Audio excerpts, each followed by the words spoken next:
everybody. Today we are at Uzumasa Eigamura, which is set in Edo period. And how you like it? Yeah, so far it's awesome. You know, it's got an old-timey vibe. I guess they actually filmed some old shows here, is that right? I think so. Yeah, a friend of mine actually technically worked as an extra here. He said he was in like 10 seconds worth of footage just as a merchant.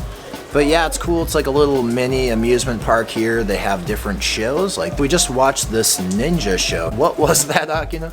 Well, there were two famous ninjas supposed to be. One was trying to get a prince from Toyotomi get taken out, and then the other one was trying to protect him, kind of story. It was cool just seeing them doing little flips and stuff. But yeah, I like the area here. You know, it's actually raining now, but it's still nice to see these old buildings, which I guess they still use even today as sets. Like, this is definitely like a set, so it's not a real thing. But it kind of makes me wonder what the life was at the time, you know, especially this red light district, which is famous for migrants and stuff.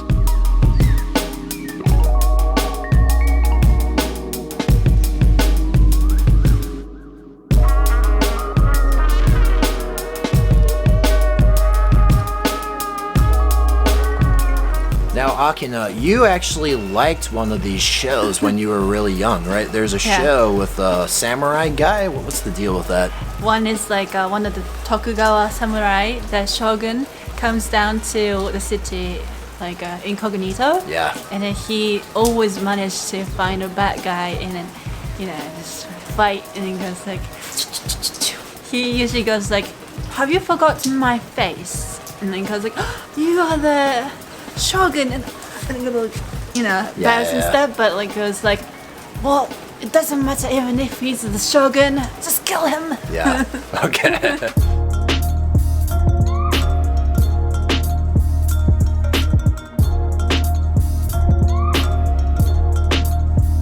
So I don't know the real stories, but many of the stories in dramas and mangas will tell you that these girls at the red light district will be bought by the house or picked up by the house, and then they have to be bought by a guy to get out of this red district. And if you try to get out or sneak out, then you'll be kind of punished very bad or basically kind of executed. So that's a kind of crazy story, right? Yeah, you know, because of the worldwide situation now, there's not too many people here, of course, but I guess in a way it's a little bit more peaceful. We get more of the atmosphere here as it is now, so I think it's a pretty interesting little place to visit if you do come to Kyoto. Yeah.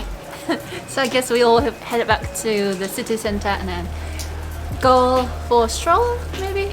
Yep, so thanks for watching this video, everybody. Feel free to check out our latest, greatest video and subscribe to the channel if you want to know more updates about our lives in Japan. And we hope you have a real nice day. See you.